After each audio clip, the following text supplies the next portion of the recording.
lot of people won't know you, as Magella said there, you played a very quiet background role in the peace process. So just talk to us a little bit, first of all, about yourself, about your family, about your growing up, and how you became involved in those early stages in the 1970s.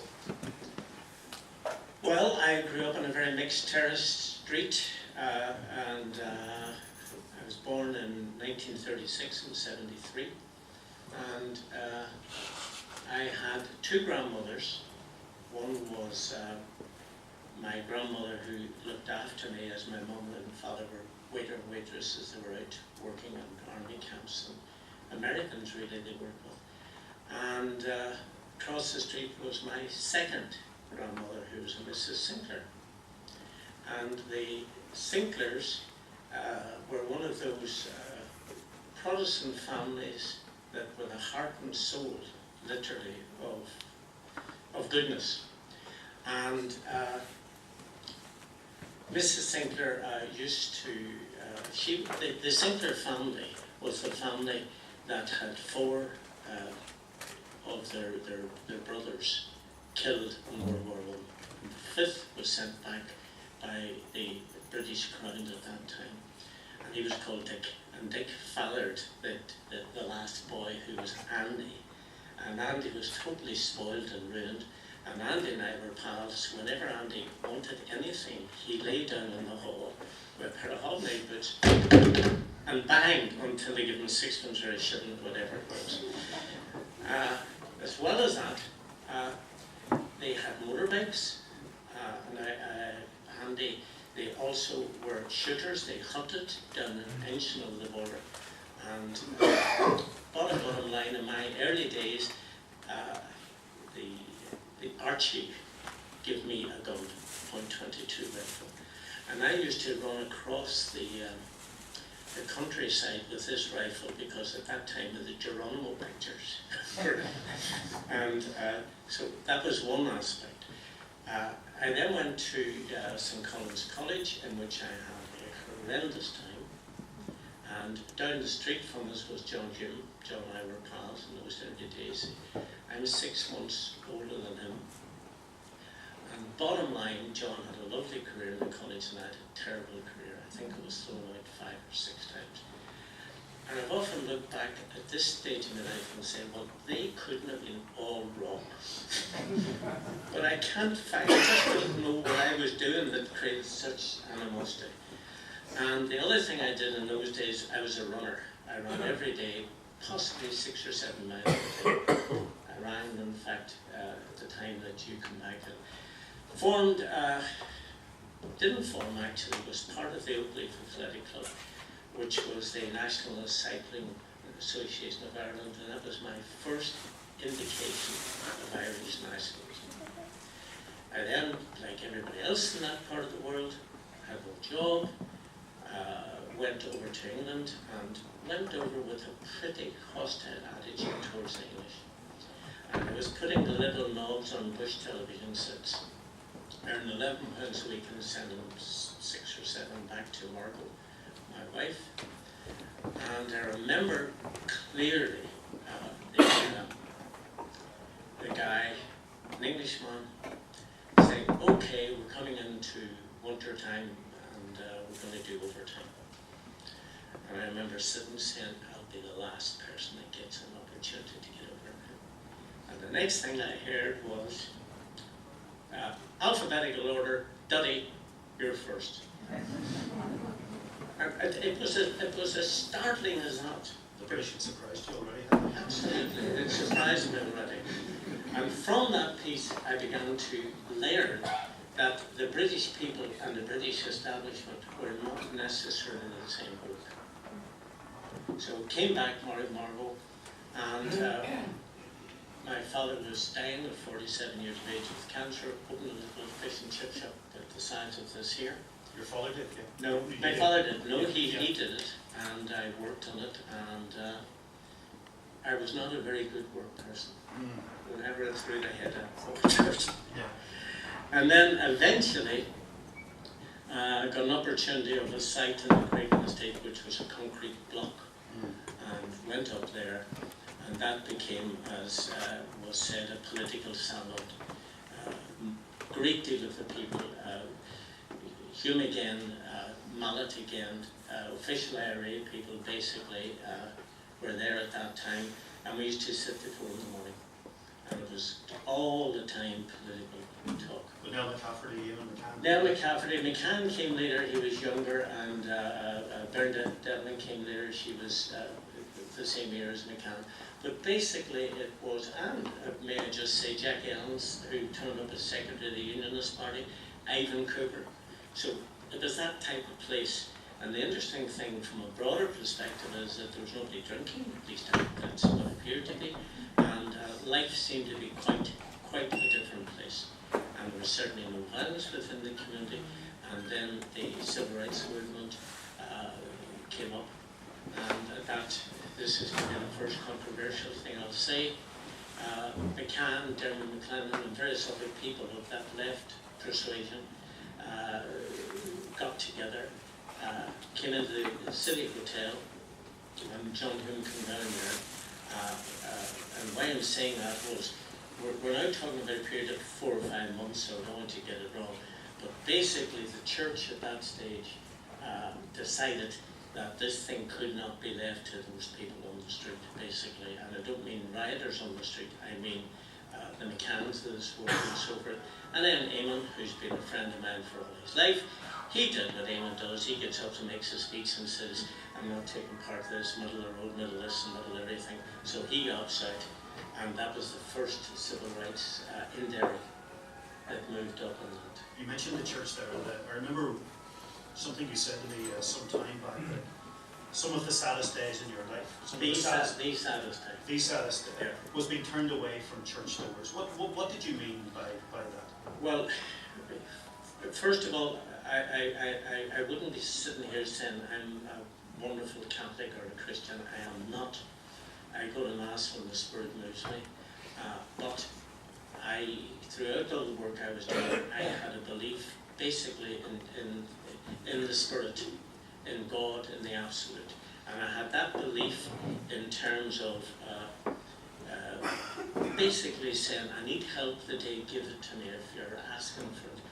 And as a result of that, and I won't mention individual clergy people, but when the process began to move forward, I was down in a parochial house, and I said to the bishop, I said, look, and I looked out the window, and there was little snowdrops coming up. I said, there is movement on peace in this country. And this is a very honourable man. And he said, well, if the provisionals are involved in it, I'll denounce it from that pulpit. And I said, but that's crazy. And the man was so steeped in his antagonism and in his propaganda system against Republican thinking that he just could not cope with the possibility that the change would come. So what was the mindset? Did you condemn an end to this rather than try to negotiate an end to it? At that very early stage, I was still... I'll come back on that if you ask me later. Okay. And I keep repeating, John's a good colleague of mine, a good friend of mine, and I love him dearly. But whatever your thoughts are, he's a very honourable man. You told me just before we came in that you first made contact with the British, I think, in 1973, sometime after Bloody Sunday. Yeah. Can I just ask you about Bloody Sunday? How that shaped you, what you thought about it, how you would describe it, what label you would put on it now in terms of what happened? Well, the first Catholic police inspector was Frank Lagan. The first that I ever met, I'm sure there may have been 3 or 4 others throughout the force. And Lagan was very much a networker. And I had a chip shop down the town of William Street, just at that point where you may have seen the paratroopers came in. And Lagan made it his business to get to know me and became friendly with me. And he... Why you? I think I was active, really, and he knew it. And I think Special Branch may have had their finger on me. When you say active, that means a certain thing. In the Define it. Active service, what was it? Active what? I was a believer in change in Ireland, and I was not a volunteer, an active volunteer in any shape, form, or fashion. So Lagan, by the way, there was maybe a dozen others people that Frank Lagan actually got close to, and he was also close to the church, Catholic Church, and others. And one of the tactics that was used in those days, and it's the first time I've seen it, was that the British Army and the RUC would come in and maybe arrest 20 people.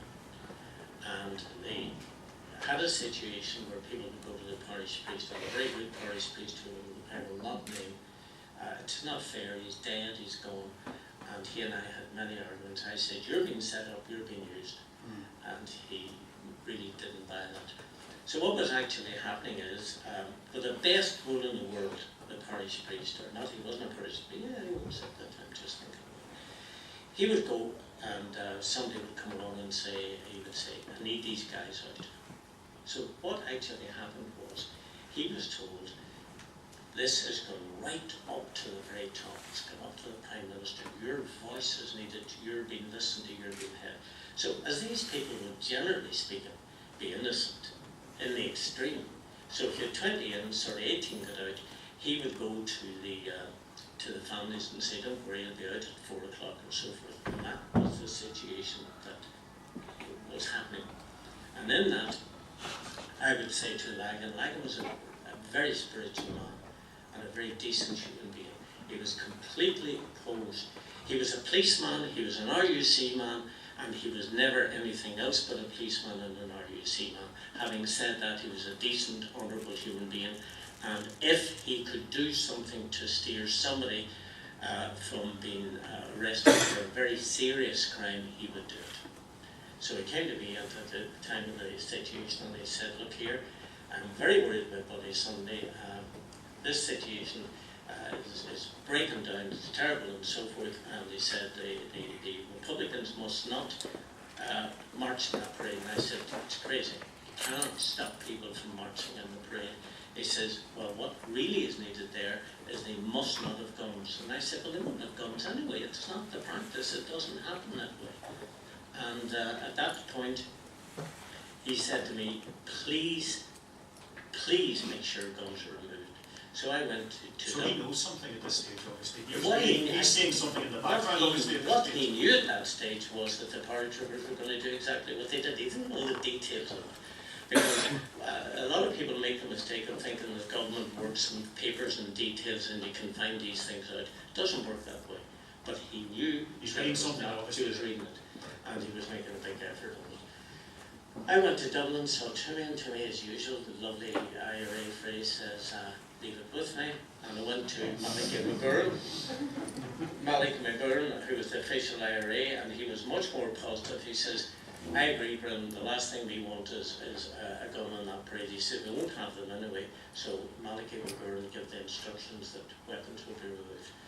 So, bottom line, that was totally known. Lagan knew it, he told the British people knew it, everybody who needed to know it knew it. And you know what happened. Well, given what happened, are you saying they didn't want to know it? What are you saying? I'm saying that the British Army at that particular time were overwhelmed with the desire that if they teach a few sharp lessons, that this will all go well. It was premeditated? It was a premeditated miscalculation.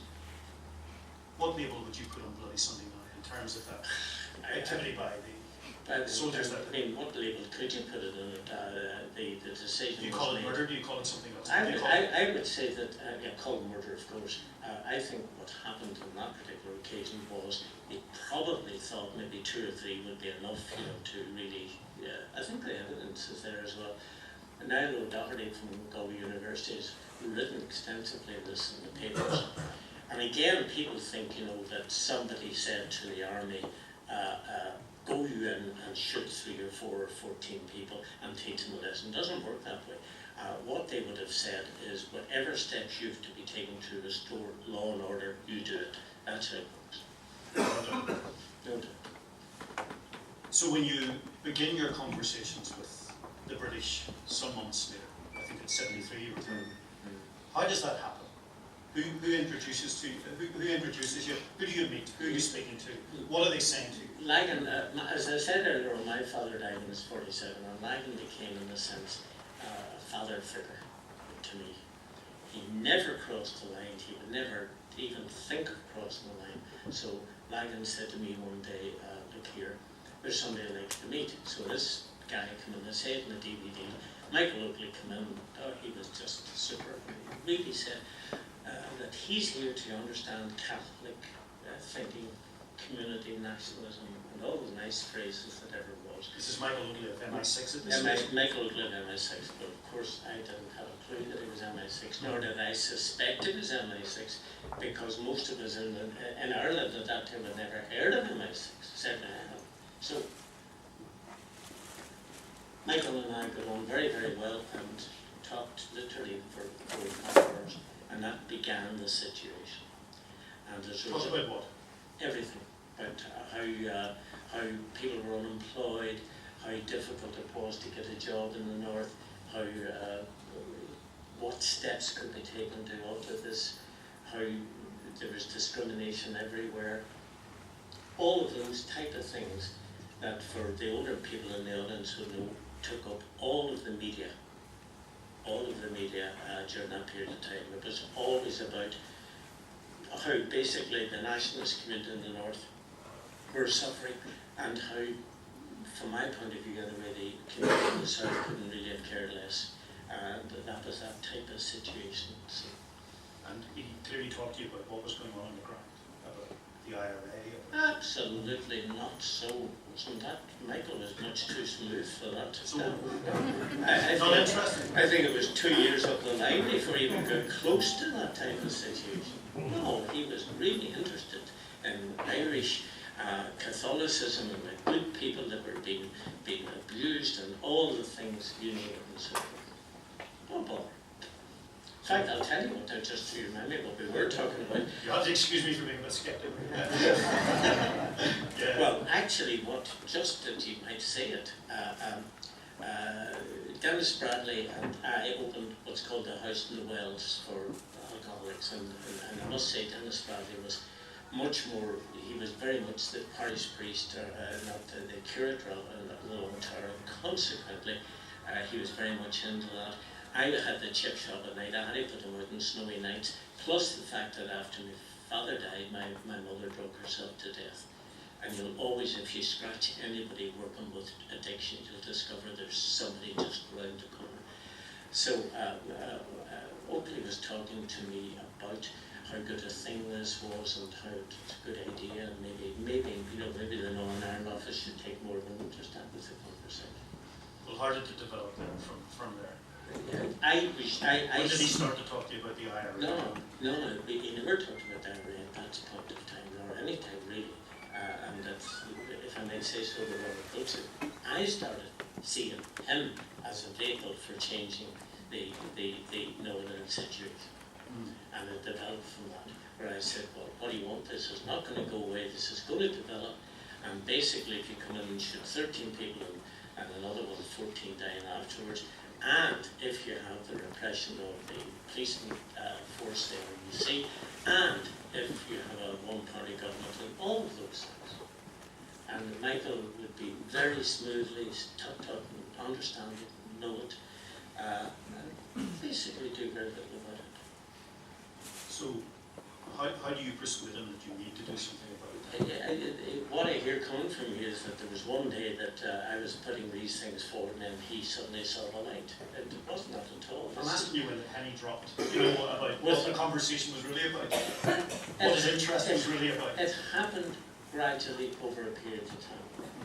And at that stage, I was very firmly, and still am, very firmly of the belief that the way to solve these things is by genuine dialogue. And I would say, look here, you've got to talk with the Republican movement, you've got to talk with the IRA, and it will not work if you do not do that. So that's how it developed as such.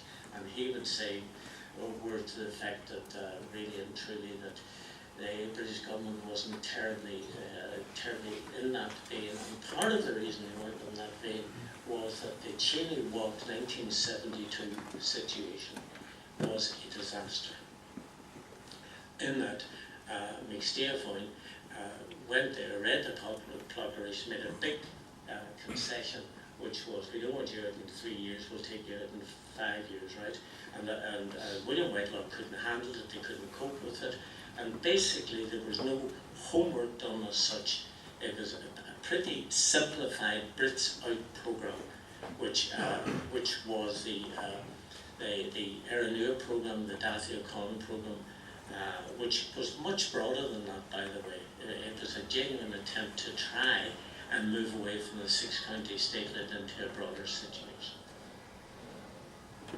Do you tell the Republican leadership of that period that you're talking to this man from MI6 and what his interest might be, other than jobs and the terrible social conditions of people who were living in at that time? I most certainly didn't. I had a very good relationship with Rory Brady. Still have, like him. And I had a very good relationship with Daithí O'Connell. And bottom line, I would travel down to Ballyshannon, talk to Daithí O'Connell, and would go down to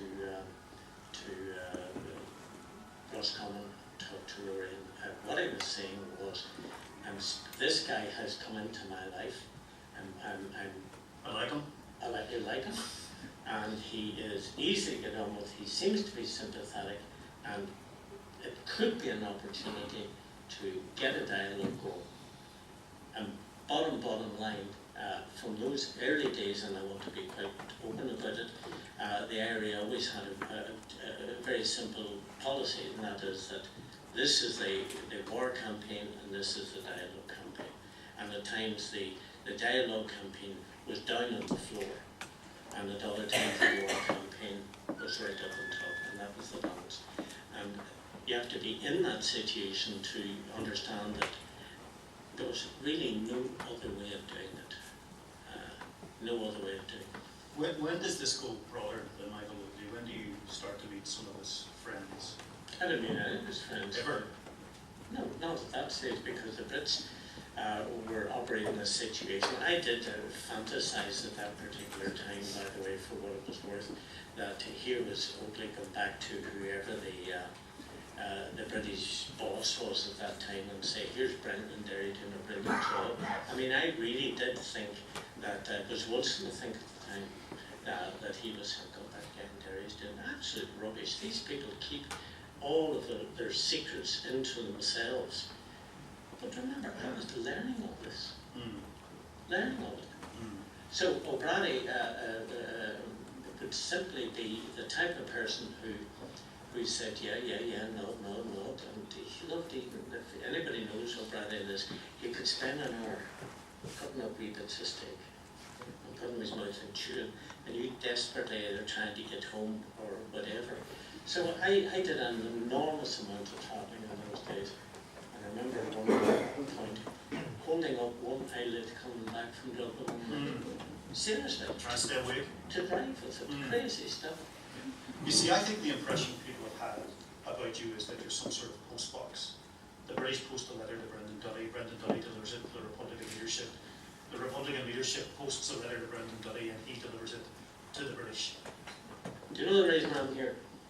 I'm here so that people can understand the real effort, not by me, I was just part of it, by the people who delivered peace in this country. That's why I'm here. And the danger that that peace may be destroyed. It doesn't mean to say, oh, Jerry Adams, you're beautiful, or Mark McInnes, or Kelly, or whoever. It was hard. You didn't like him the way you liked Mike Oakley. You said you loved him. You know, it's, did you have a different attitude than the other guys? It's very interesting. I couldn't think of a Republican leader that I could say I really loved him. I couldn't think of one. No one? No. They tend to keep that side, you know, as Timmy would say, leave it with me. And you had to go out the door wandering. Yes. And I was a classic phrase of... Were they a bit like the church turning you away from their door at that stage? No. Church was a very unhappy moment. Very unhappy. Tell me then about the ceasefire of the 70s. Are you at play in all of that? Yeah. Is Oakley at play in all of this? No, Oakley was, I was saying to Oakley, if you want to end this war on an honourable terms, you've got to talk. And Oakley was saying, can't talk, government doesn't want to talk, can't remember who was secretary, it was Merlin Reese. And they used to call him Wet Pants. That was the name they called him. Merlin Reese would make a decision on a Monday and change it on a Monday night, and that was that. Yes.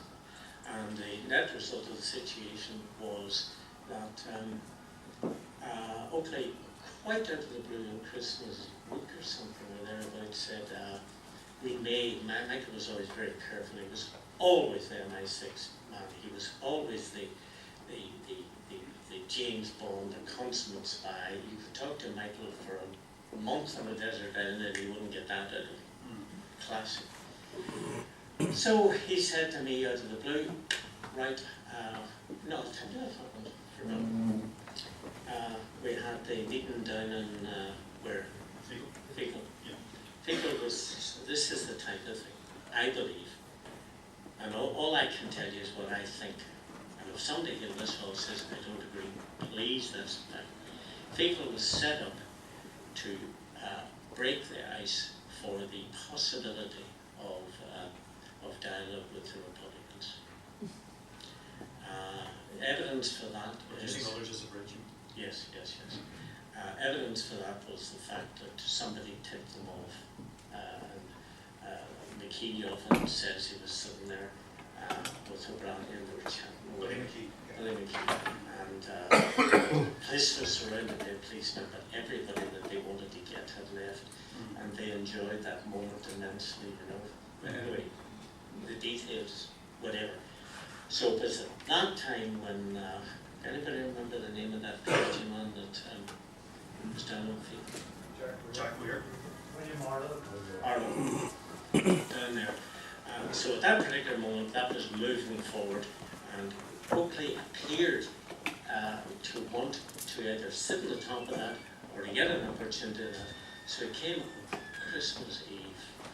And if there's one thing that I grew up as I had one sister, and the wartime were split up, so very much we now have 21 grandchildren, and I'll be feeding 8 of them tonight in our house, and we love the children, and we like that way of life, and that's the thing. So the one thing that really was a big deal in our house was this Christmas family dinner.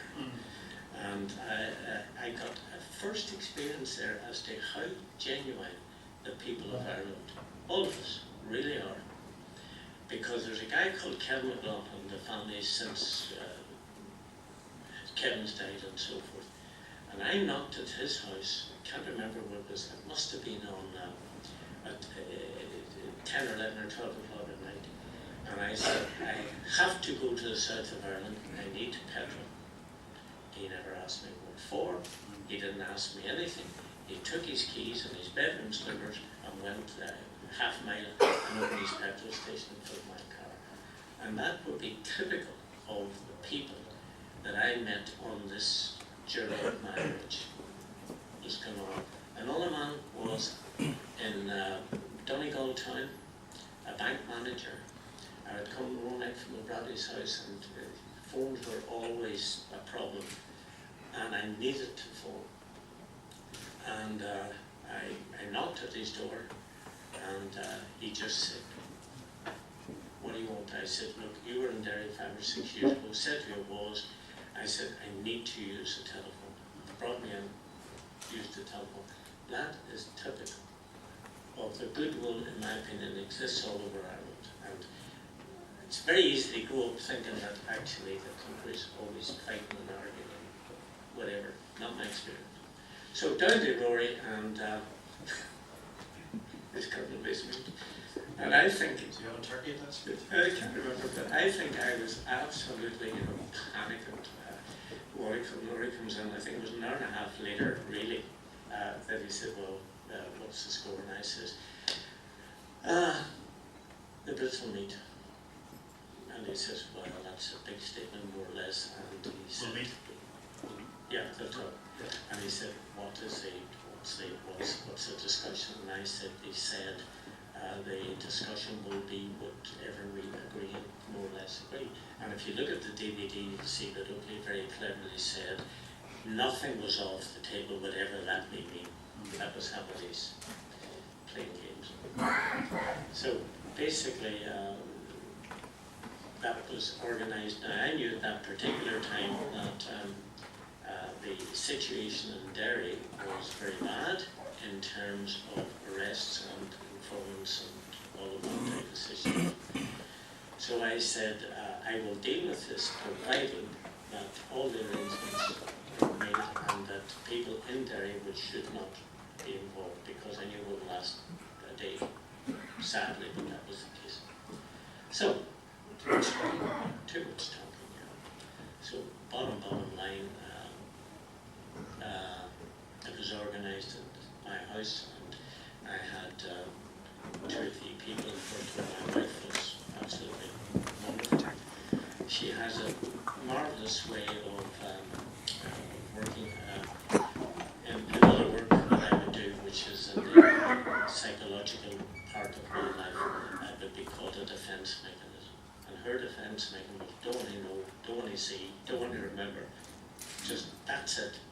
And she did that with, and still does, with a beautiful grace.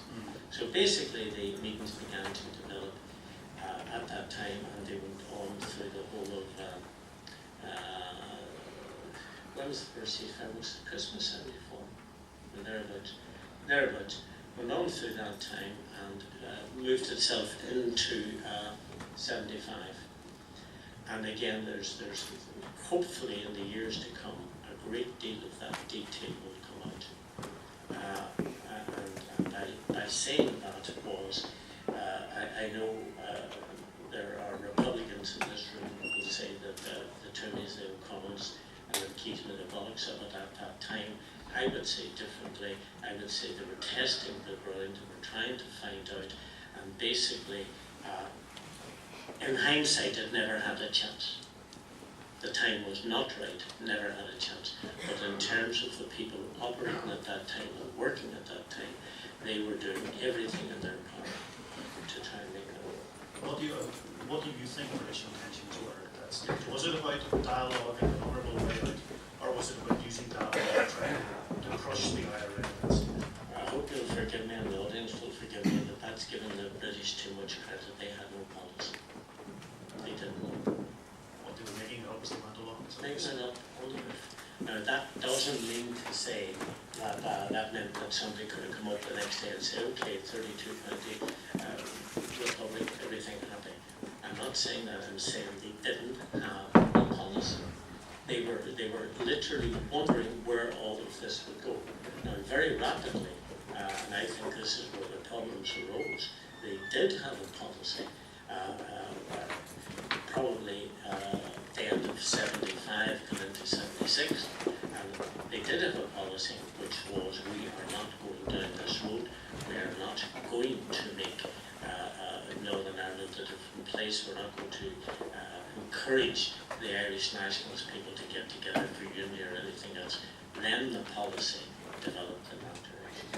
And in your discussions now, are you wider than Oakley at this stage? Are you talking to a wider group of No, people? no, Oakley was still the man. The Brits don't work like that. You know. Well, the reason I'm asking you is, no, I think in 1976, I remember you talking about this when the British ambassador to Ireland, the civil servant, were killed. Yeah. I think you were with some British people. I was in Laneside, which is, you know, was in Hollywood, and the guy was speaking to,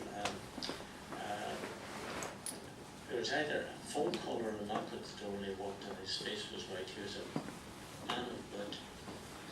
In my book, those days, about 50 years of age, and he said, the British ambassador has been assassinated in Dublin, and he said, also Judith Cook. Now, Judith Cook was one of those females that ran the office on the inside, did all the situation. You knew this one, didn't you? And you're reasonably well. They have their method of dealing with this, and that's certainly fine. And I found Judith Cook to be a genuine, ordinary, decent human being, and I was quite sad at that moment. So we just stood in the hallway sort of style, and I said, well, I had better go. And he said, yes, you had better go. And the assassination of the British ambassador in Dublin at that time was very unhelpful. That's the best way to put it. Now, if he hadn't been assassinated, how much that would have developed, I don't know. But that is the type of life that was being led. And the other thing I learned at that time, growing up as a young man, I used to enjoy having a fiery temper and arguing and debating and non-stop in situations. The other thing I learned very rapidly is that that was no longer an acceptable way to do it. So when he said, you'd better go, I said yes, and I didn't do what I would have done, say, 10, 15 years ago, but I tell you with this and carried on. The one about it that you follow, I just walked out, and that was a very difficult time. And in a sense, it helped to end that situation, because what has to be understood is all the Brits that I've ever met were servants of the government. That's why they're there. That's the people they are. But having said that, they also have some of their own personal opinions. So if a thing like that happens, then it cannot be expected to come back and say, well, it's a mistake, or it's a misunderstanding, or the rest. So it didn't help at that moment of time. In hindsight, leaving the deaths of those people out of it, there was also another person called Sir Brian Cummins, what's his name? He became Northern Ireland Secretary. He just moved in, and somebody else had moved out.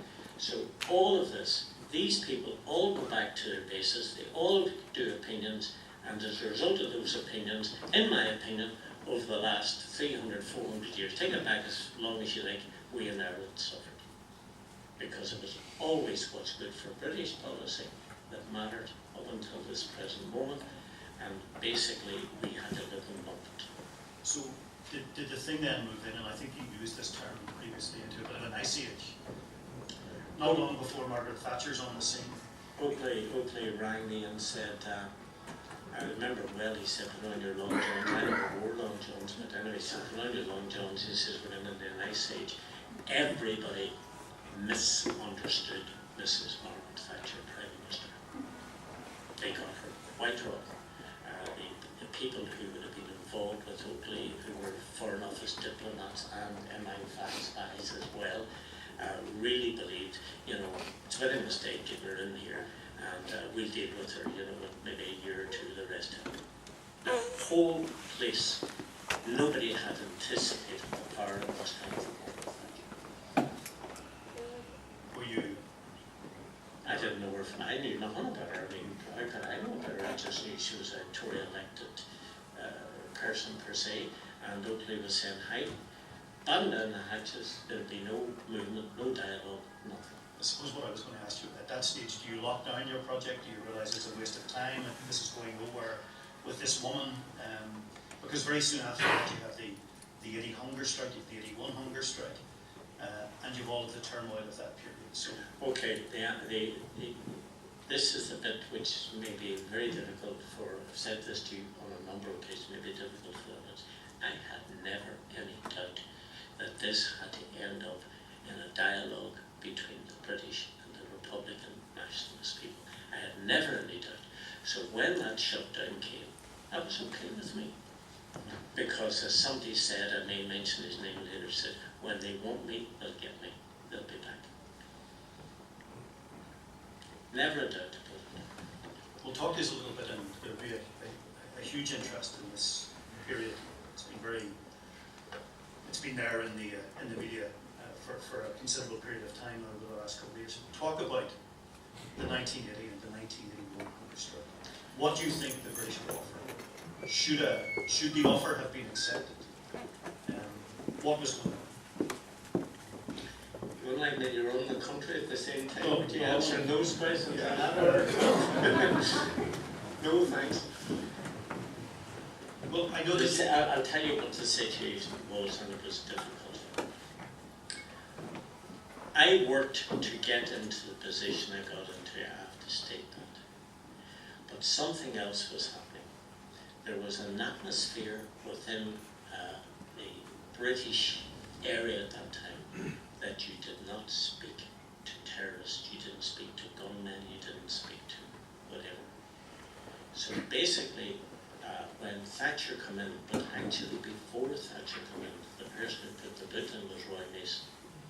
Before he came in, all dialogue, all discussion, didn't matter what it was, with the IRA, putting it bluntly, had to end. Yeah. Anyway. And any sympathiser of the IRA had to end. And I think, and maybe somebody here of that area will tell me that that meant anybody who was in any way elected or a community leader or anything was out. So at that particular point, I still had contact with Oakley. I've always had contact with Oakley. I like them so much. You know, there's a journalist in this hall, I could just see the sound bite. I didn't like him that much. He was a nice guy to get on with, but the point is that at that particular stage, the British had decided that they would win the war in the north, and there would be no discussions with anybody who was not on the side of winning the war. Right?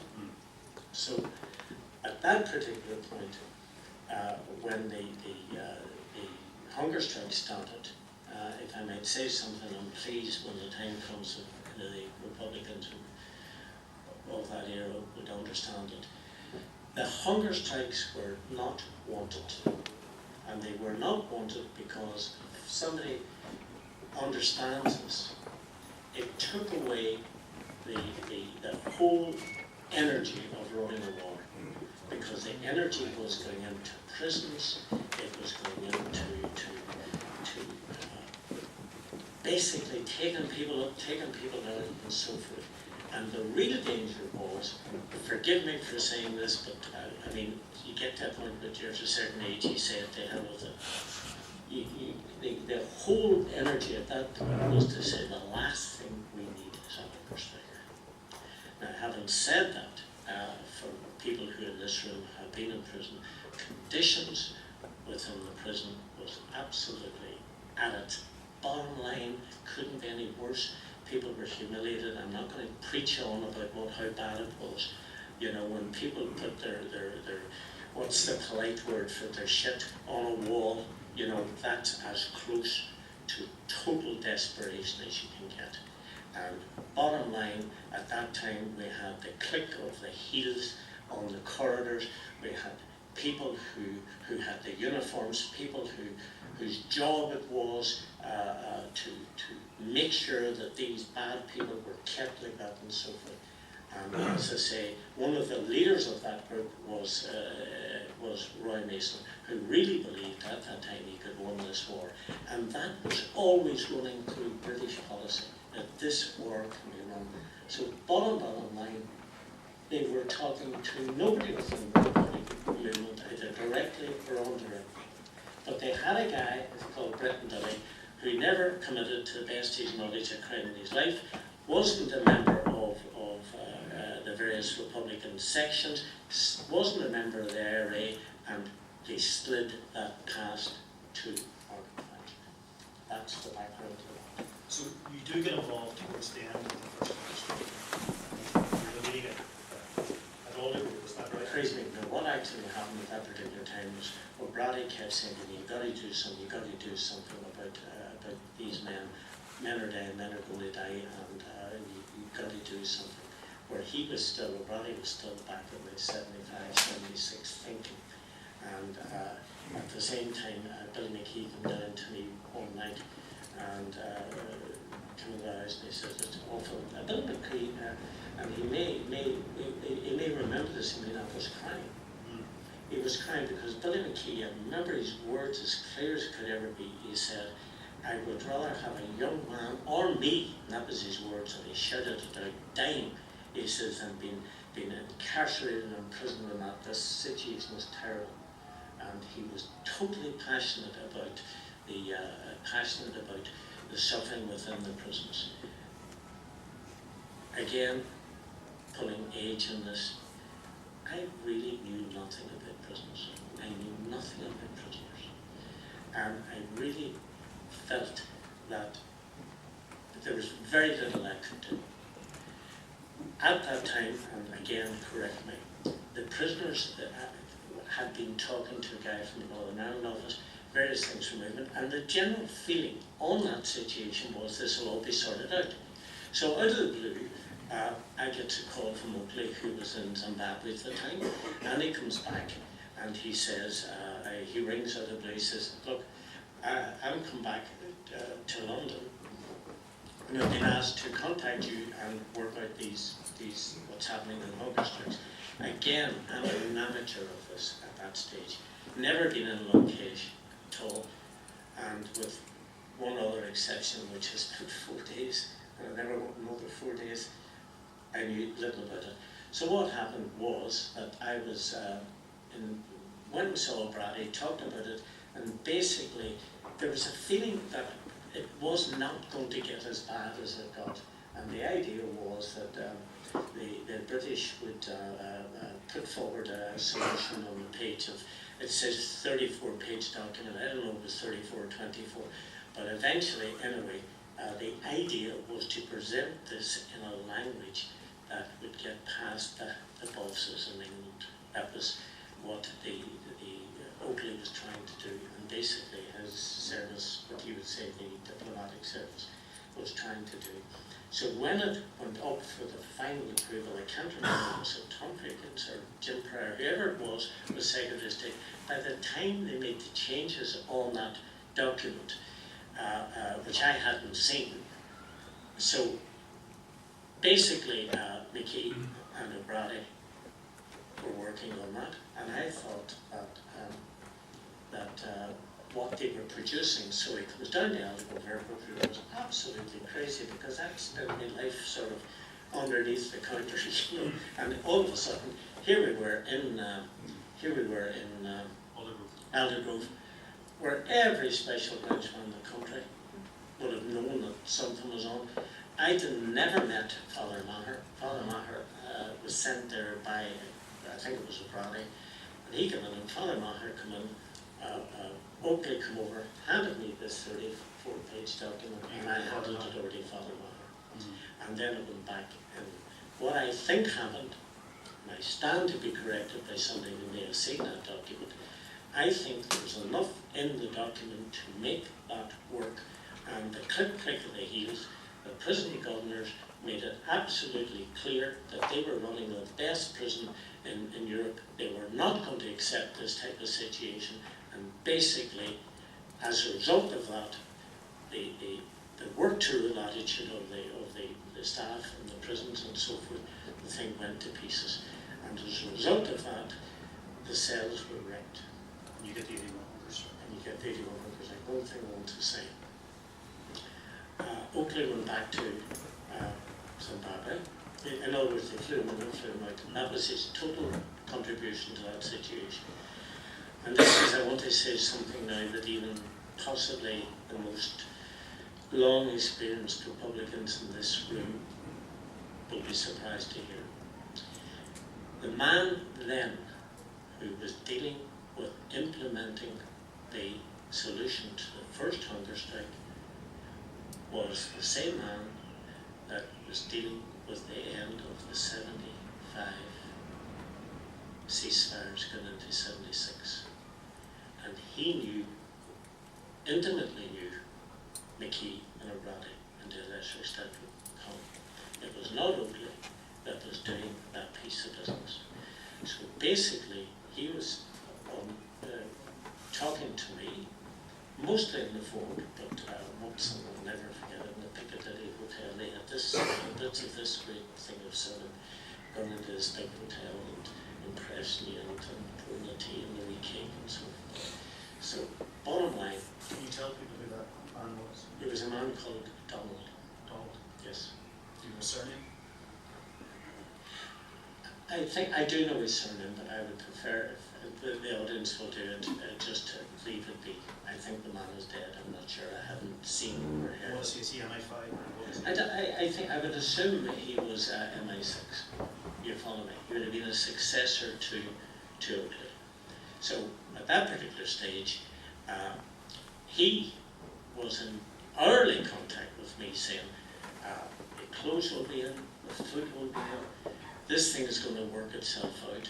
And I'm saying that very sincerely, that the impression given at that particular time was that this was going to work itself out. I have reason to believe, maybe somebody will correct me, that civilian clothes were put in at that particular time, but somebody then come up with all sorts of crazy ideas about uniforms and grey jackets and all that sort of situation.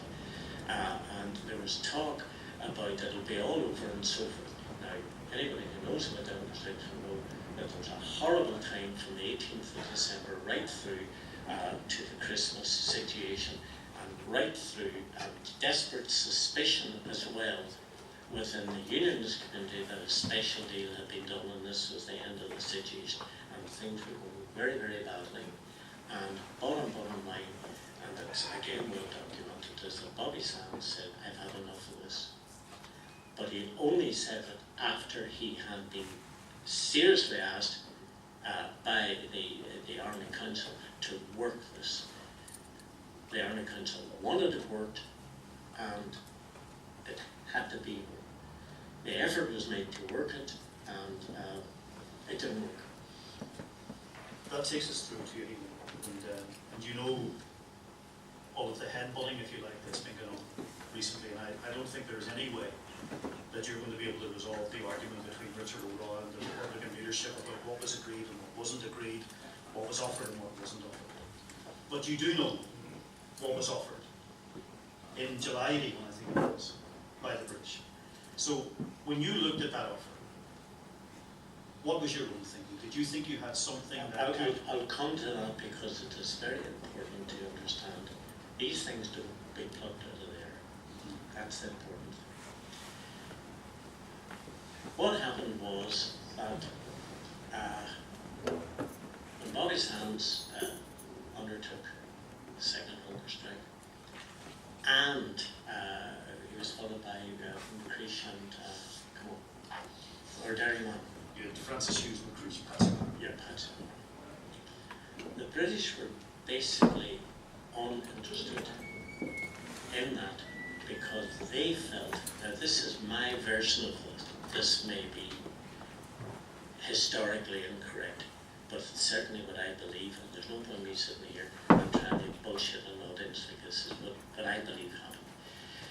And they said these type of things, that they believed there was enough in the initial document, if it had been worked properly, to sort out the hunger strikes. The 1980 document you're talking The 1980 document. And I was saying, yeah, that may be so, but there was the staff in the prisons and the prison government and assistant governors who were determined that this was not going to happen. Now, there are very good reasons for it. It must have been the worst job in the world at that time in Northern Ireland. These people were in a job which was paying, I think, an enormous sum of money at the time. I think it was £1,000 a week or something, the rest of it. They lived in ghettos. They had to resort to their own type friends, and the Republican movement was shooting whatever number it was outside. So it was not the type of thing that we could have an academic discussion on. So basically what happened at that particular stage, with the Bobby Sands, the attitude was, well, if he wanted to take his own life, he could go. The second thing that happened was, with Francis Hughes particularly, there was no sympathy for Francis Hughes. He was seen as somebody who was a gunman, killing, murdering, as their words, killing soldiers and so forth. They weren't interested in that. We then had Patsy and McCreesh. So at that particular point of time, I was saying, this is absolutely crazy. You will not win this one. You can't win this one. Don't go there. Let's sort this out. Let's settle. And that attitude I've just described was there. Then, as the momentum throughout Ireland and Europe and everywhere else built up, the British had the beginnings of rethinking about it. And under outside pressure.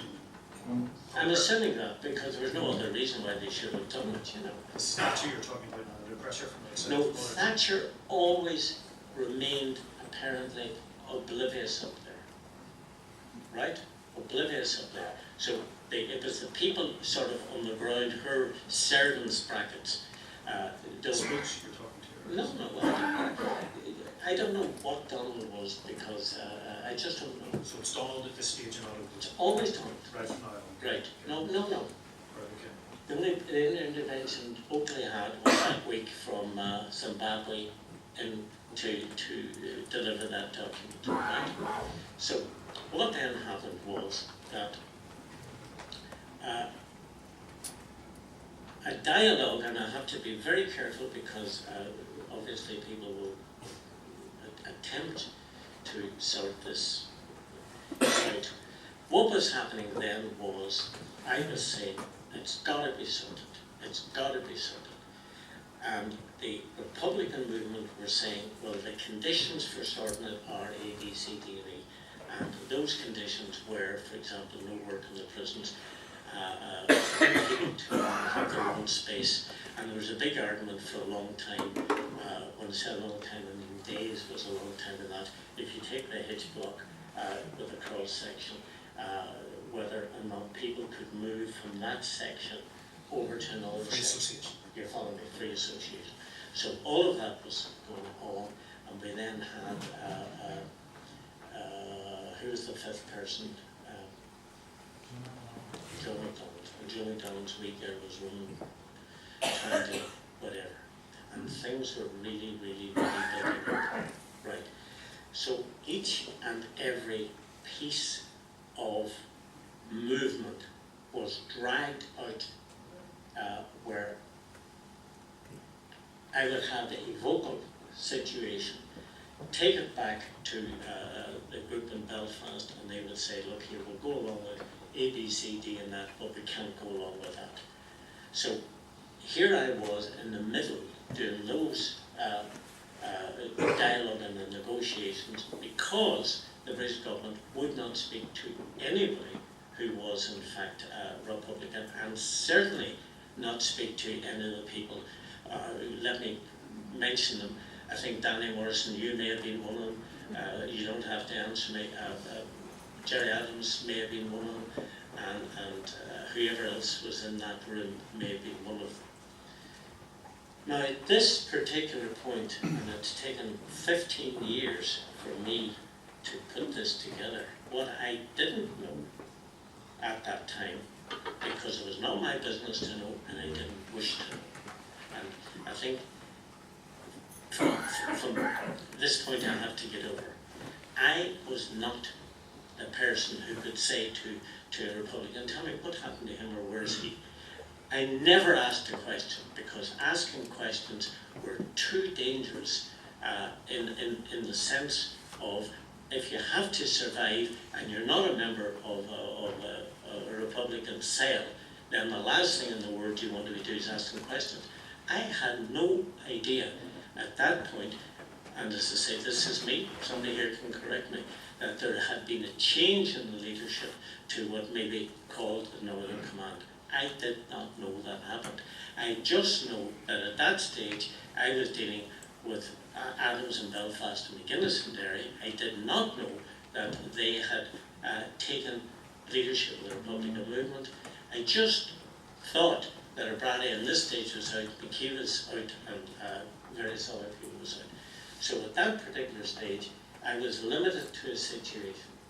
And that's the way I wanted So it. just explain to the audience how it happened. You spoke to Donald, or Donald spoke to you. You then spoke to Martin McGuinness in Derry, and Martin McGuinness spoke to Jerry Adams in Belfast. What way did it work? well, I don't want to be just as precise as you're putting it. Dylan spoke to me Yeah. everywhere, all the time, right from 9 in the morning to 10 at night. This is in 1981. This In is, 1981. as Joe McDonald is very ill at this stage. Is very, very ill at this stage. So basically, it became clear that the hunger strikes were not going to be resolved. The other thing I might say, and I have no evidence whatsoever of this other than experience, we now know, right now, that the amount of electronic surveillance, the amount of bugging, the amount of situation available, it may not be as sophisticated as it is now, but none of us in this room in 1981 would have known that you could put a device in the car and track a bicycle up and tell you that it's up is in the Mourne Mountains. We didn't know those type of things. And those type of things were there. So I would suspect that the British government at that time had an insight not only to the dialogue in the prisons, but dialogue in the very intimate areas in which the Republican movement was working day by day. I have no idea whether that's true or not. I would firmly believe that that's one of the areas they had. As well as that, they had all the telephones coming in and out, tapped. So the notion of me talking to you and you talking to this lady in the front and her talking to Danny Morrison and so forth, without all of that being known, we didn't understand that in those days. The argument is about the offer. Would you just explain yes, it's how the offer was communicated? Well, first of all, the reason I've told you this particular situation was that when I was speaking in Derry, the journalist Liam Clark produced a piece of paper. And that piece of paper was a genuine assessment, written down, of what was on offer in the last moments of July 81, the very last moment. You agreed with Liam? Liam Clark got that document through Freedom of Information. You Yes. agreed with the detail of the update. I agreed immediately with the detail of the point. But the point was that document was never in print. There were no written communications between the British government and me, none whatsoever. So when this document appeared like this, it looked very, very positive and very correct at that time. But in actual fact, it was not in existence. Nobody ever handed that document to me, and I never handed it to Adams or McGuinness or anyone else. You wrote it down and Donald? Yes, I wrote it down. But the point is, and this is quite difficult to take on board, if that document had it been in print and handed over, then that document would have become public. There may have been a much greater opportunity of solving it.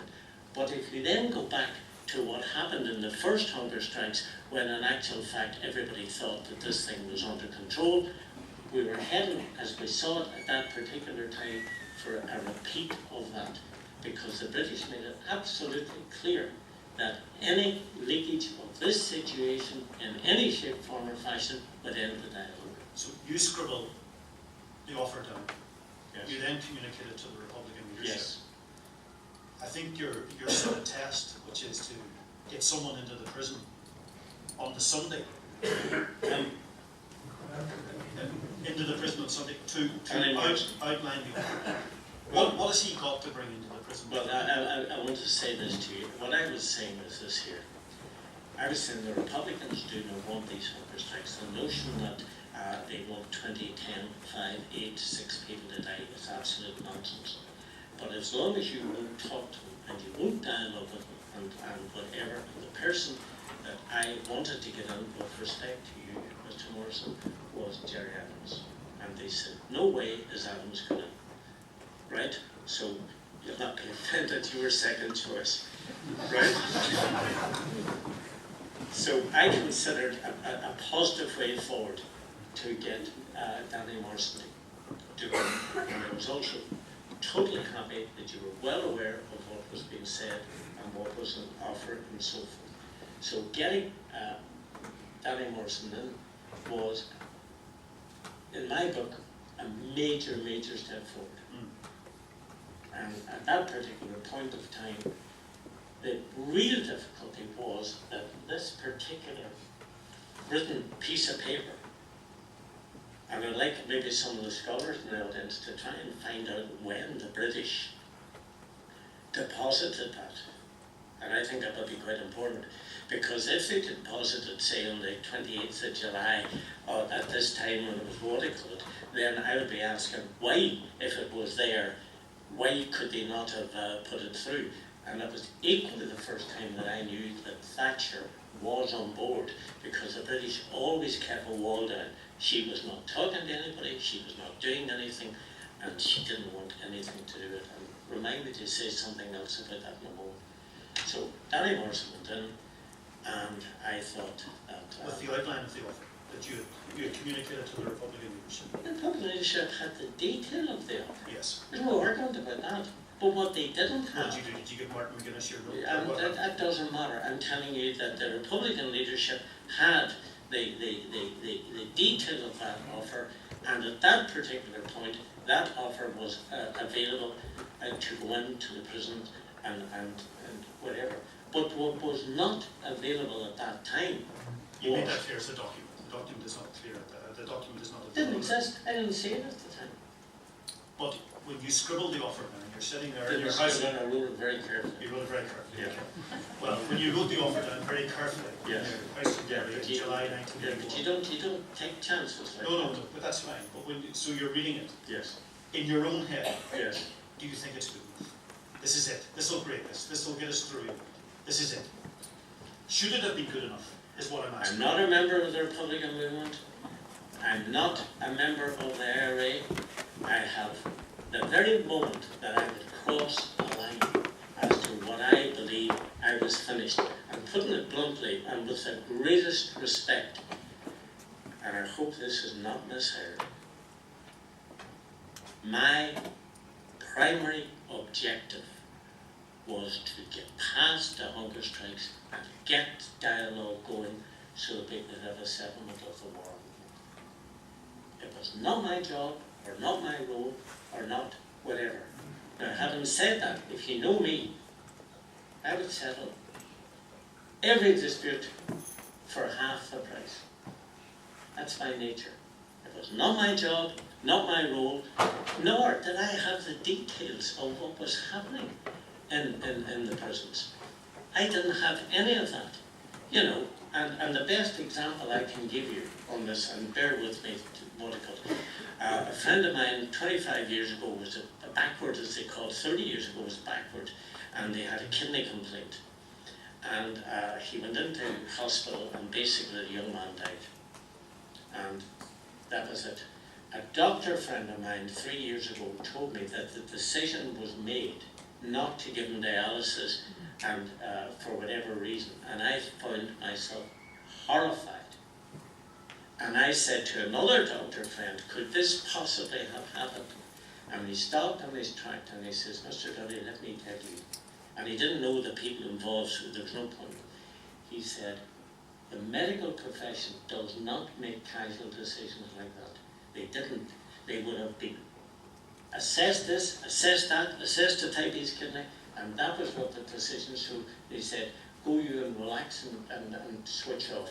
I did not know what the conditions were that the Republican movement or the prisoners were dialoguing about. I didn't know it. It was not my job, and it's the last thing that I would have wanted to do. So what I have settled, I don't know.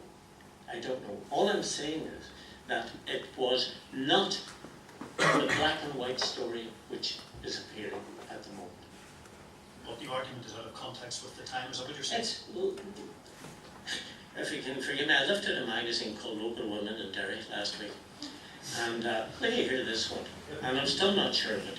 There's 32 women in this thing, and they were given a free wedding, a free cake, a free car, a free holiday, free everything. Right? And I says, how could they do that? You know.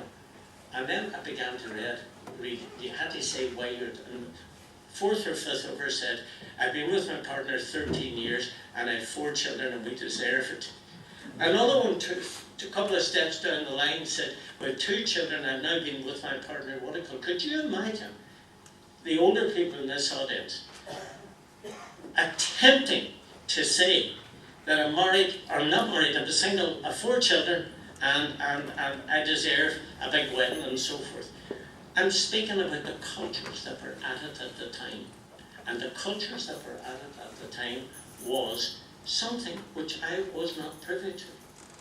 Well, do you think part of the problem in 81 was a lack of negotiating experience? Absolutely. No, sorry, I thought you were going to ask me, was a lack of the British. I believe if 3 people in this room who are involved in community affairs, if 3 of them, or 2 of them, or 5 of them, had have sat down with the British at that time, that hunger strike would have been solved like that. But the British weren't doing that.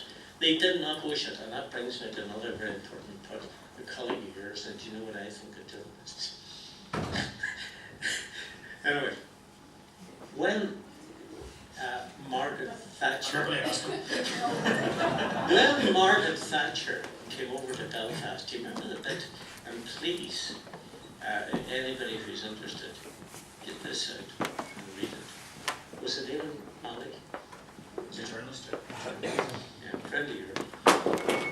When she said they have played their last card, that famous bit, they are criminals, they are all these things that these people in prison were. That was an important bit. She also added that no one had asked her to actually concede political status to any of these prisoners.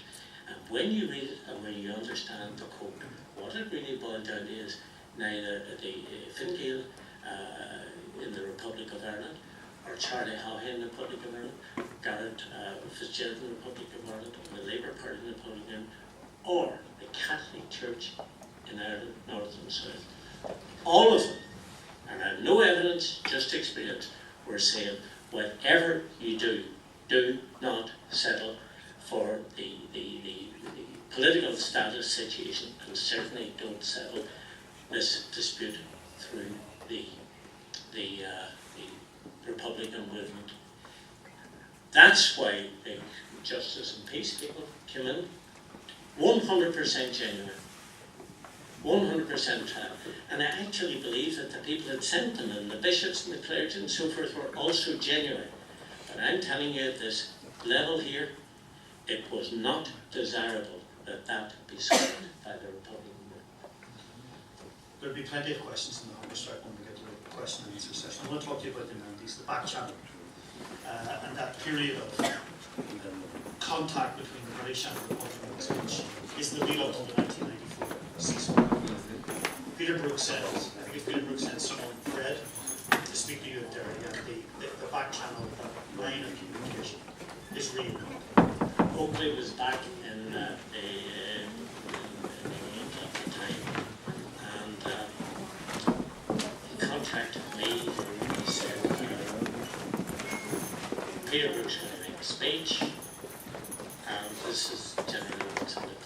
And I said, well, you can do more than that. I can't remember the details. Just the selfish strategic or economic interest. Yes, that was the speech. But the important bit was that Oakley was giving me the opportunity to put something into the speech, which would basically reopen the situation. Okay. And Peter Brooks himself has said, and I don't really care what he said, but he said that he wrote that part of the speech because John New had suggested it to him. It's highly probable that happened as well. I'm not saying that this isn't pragmatic, but none of these things are black and white or white and black. So basically, the Peter Brooks speech came over. And as a result of it, I went to McGuinness and I said, hey, these people are beginning to move again. And that was, as I said earlier on, McGuinness said, well, if they ever want to find me, they'll get me. More or less, well, I don't need your help. And that's what happened at the time. And as a result of that, I have no, I do have an answer actually, but how true it is or accurate is I don't know. But the British basically decided to sort out as best they could a problem in Ireland. And Margaret Thatcher still in place at this stage. This is Margaret- before Major, isn't it? No, Margaret Thatcher is on her way out. She controlled it tightly. She wasn't going anywhere. And John Major got moved in. And John Major made the decision to reopen the link to the back channel. I hate that word, but anyway, he made that decision. The question is, why? Why? And the difficulty is that the type of explanations that Republicans may give are not terribly acceptable in the bigger, wider world. And the explanations that I'm going to give will be that the British really looked at the world and says, we don't need this Northern Ireland problem. We don't need the bombs going off in England. We don't need tourism being slaughtered in England, maybe the wrong word, the tourism being down. I mean, we've got to realise that 27 million people go through Heathrow. In those days it was 21 or 22. We don't have that, and probably at the same time they were hearing all sorts of areas saying Republicans would be prepared to enter into that. So basically, the other thing, which is quite simple, is this. For the people who know our Irish history, you know, right from 1798, 1841, 1867, right through to 1900, right through to 1916, right through to those horrible war years, right through to De Valera putting people and dying on hunger strike in the Curragh, all of those areas and things, and right through to Operation Harvest 1956, every single one of them did not succeed, and that's a polite way of saying they failed.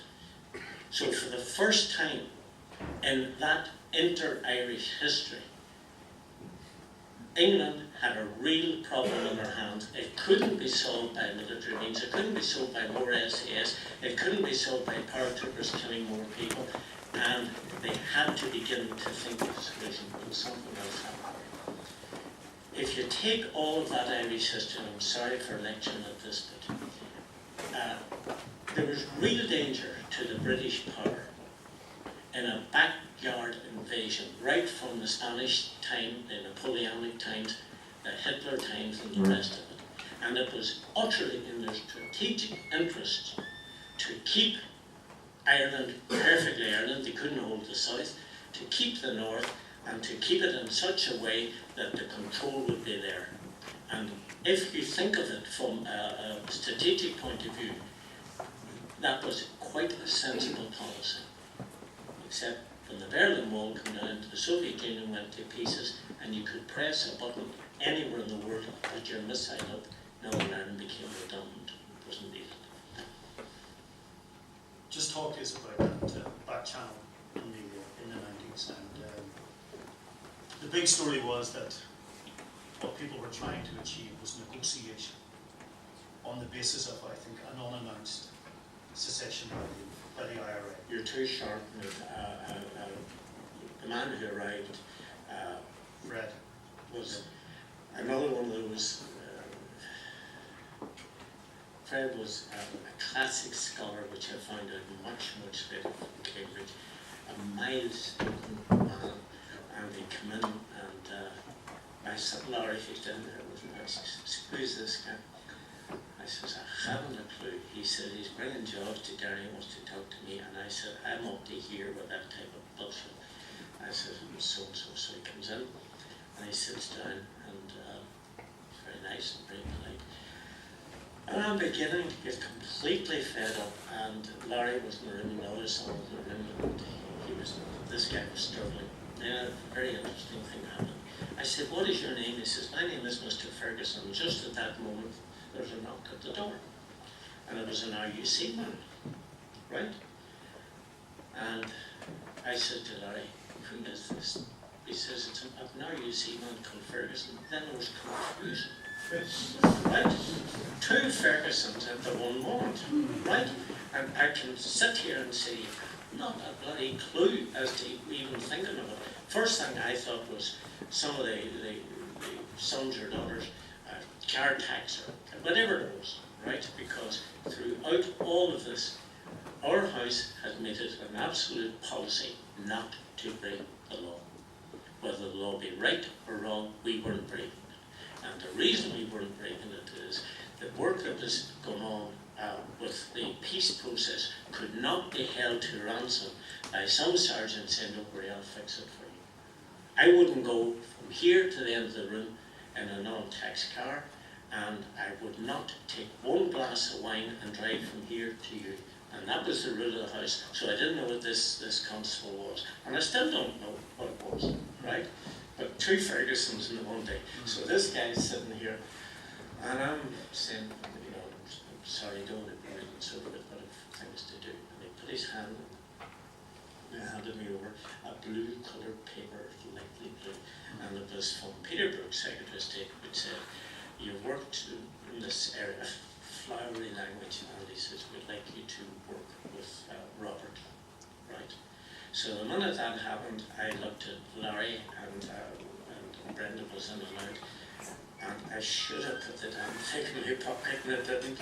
I handed it back to him, and as I say, it's only when you get older yourself would love to have had that to go down to Galway University with it. But anyway, so the net result is he said that he was here and that he wanted to handle the situation. First thing I did was I put that straight down the channel to McGuinness, and he in turn put it to wherever he put it to.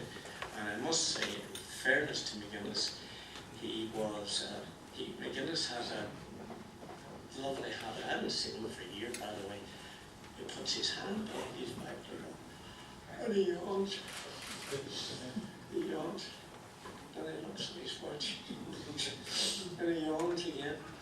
And then he says, "I have to go." So he was not enthusiastic, I can tell you. Not somebody in this hall might have a more intimate version of what actually happened when that got to wherever it had to get to. So that was the start of it. Now, Robert, I said to him, well, you better explain who Robert is. Robert you was called him Fred. So Robert McLaren was this guy that came, right? What his real name is, Lord knows. But the point is, here's Robert McLaren. He's MI5 at this stage, isn't he? I don't know what he was because you know don't you? No, he was actually MI6 who'd been seconded to MI5. Right? Sorry about all this. That's the situation. So there's a situation where Oakley was out, and Oakley was being replaced by Robert. So I looked at Robert, and I'm really proud of this moment, and I says, well, I'm going to rechristen you Fred. And I remember he sort of classic star from wherever he came from, Cambridge. Fred. I says, well, the Republican movement is not going to believe a word you said, and they'll believe less when you're Robert. But if I tell them the guy coming here is Fred, I says you might give me a chance to convince them because they'll know you're lying. You know? And that's exactly how it happened. Day and night of it different from Oakley and other people. Fred was very much a down-to-earth human being, and he spent, I think it was either 1991 or 92, and the rule of the situation was that every single word that Robert or Fred said to me was reported verbatim. Now the reason for that was it was not me who was calling these shots. It was not me who was making the decision as to whether Fred would in fact be offering A, B, C or D. And that was the same policy that operated in the hunger strikes in answer to the question that you said to me. Because the very moment I moved myself into a position of making decisions brackets, I was out of order, I was out of line. But the idea of the back channel was to trying to achieve a negotiation. It was reopening what had been closed in And what the British were looking for was an unannounced secession. No, that's far, far too quick with the best hope in the world. Nice soundbite journalism, but far too quick. What they were looking for was to actually begin to see could some form of dialogue or negotiation take place. That's what they were looking for. Okay. And once you achieve that, okay, once you achieve the... That took 3 years. Okay, and we done it within 3 seconds. You know, So, ceasefires. let's just move forward. They're looking for dialogue and they're looking for a secession, which I think they said they would accept. They're looking for an end to the war. The British are looking for an end to it. Yes. Okay. So the idea is to try to achieve a negotiation, and they talk about, I think, events on the ground. The events on the ground have to make the negotiation possible. And there's I assume a fair bit of toing and froing going on in the background. We're taking that as read, okay? And I think then Martin McGuinness gets to the point where he can give you a piece of paper which outlines the unannounced secession in return for negotiation. And you travel to London and you meet, I think, 3 MI5 officers in a hotel. Yes. And you read Martin McGuinness's piece of paper too. Yeah, deliberately read it. Okay. And when they... Well, explain to people what happened there, will you? Well, no, you better ask me the questions because you're the best one in the world. Well, I'm asking you're you. slicing this in a particular way, which wasn't the way it developed. So let's clarify. First of all, there must have been a real serious number of Army Council meetings before that point was arrived at. Because of ceasefire. Unannounced or announced, whatever. Any form of... this is why I'm telling you, Barney, with due respect. The idea that this happened and I happened and this happened and the Army couldn't go out is not what it was. There was a long period of digestion of this. Suspicion. Total suspicion. Total suspicion. And a long period, I have no idea what happened within those meetings of the ruling body of the area. I don't know what happened. But eventually, we got to a point where at 11 o'clock one night, McGuinness came up and he said, right, we want you to live it out. Okay? And I knew when I read it that it was the possibility of dialogue and all the conditions of it. Was there a line in it that worried you at the time? I'm not even going to speak about that. There was a line that worried me at the time, yes. And that line was, but I won't speak a little. I knew what the British were looking for was ideally what they wanted was everybody to ceasefire, war over, and get on with your work. In other words, what we have to try and understand, which is coming out more clearly now, that the notion that there was a singular policy of the British government was simply not true. There was factions within the British government who really believed that the best way to settle this was to have another 10 bloody Sundays, shoot everybody, do the rest of it, put this insurgency down, hammer it like hell, because that had been successful and whenever so forth, or Kenya or Malaysia or the rest of it. There was that policy, and then there was the other group of people who said, look here, this can't do, the best way to do is get dialogue, right? But all of them agreed on one thing, and that was that whatever the policy had to be, it had to involve an end to violence, their words, within the situation. They weren't talking if the IRA were operating on the ground. No. At the same time. That's the point you're making. That's the point I'm making. Yes. And that was what the British wanted, and what they would give in return is historically there's that much written about it and so forth, right? So when I got that, there was half a sentence. I shouldn't be saying this, but I'm saying it because you get that point in your life. You said, which said, I can't remember the exact phrase, but words that affected me when I lasted a fortnight. And I knew that would be used directly by the enemies of movement forward within the British government. So I had to take a glass of water when I got to that bit. And I moved on. So you read it to the three I read it. MI5 officers? I read it. John Deverell's there, isn't that right at this stage? Later killed in the Chinook crash. I can tell you live if I say I can't remember. I can't remember. Robert was there, another man was there, and a woman was there. And they couldn't get out of the room quick enough because this is what they wanted. They wanted a situation. But again, you know, please. Tell them it was only for a fortnight.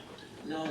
So it made it utterly clear that the conditions for the ceasefire, let's call a spade a spade. There's no possibility of the area at that particular point going in and offering any form of surrender to any British government in any way. And it's amazing how we, as Irish people, seem to always be looking for this type of situation.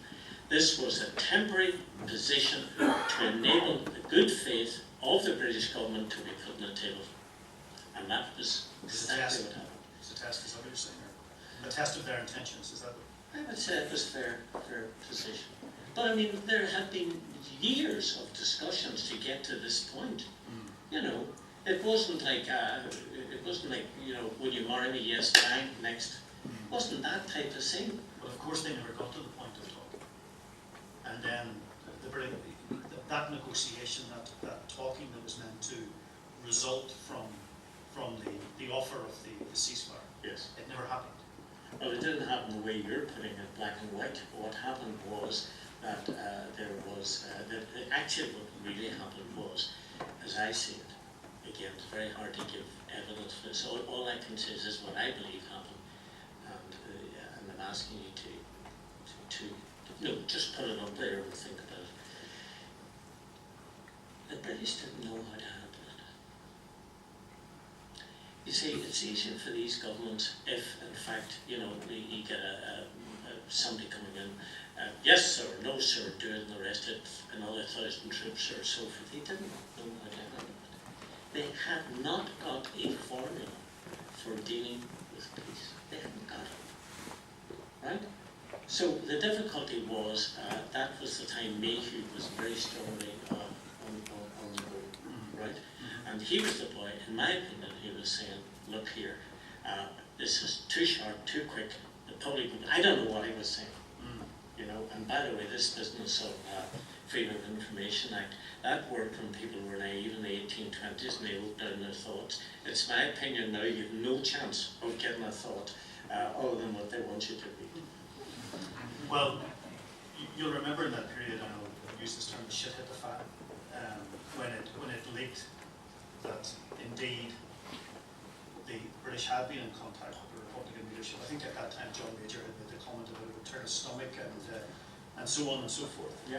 And you'll remember the Patrick Mayhew news conference, yeah, where he attached this contact to a message which he attributed to Martin McGuinness that the war was over and we need your British help to end the conflict. Yeah.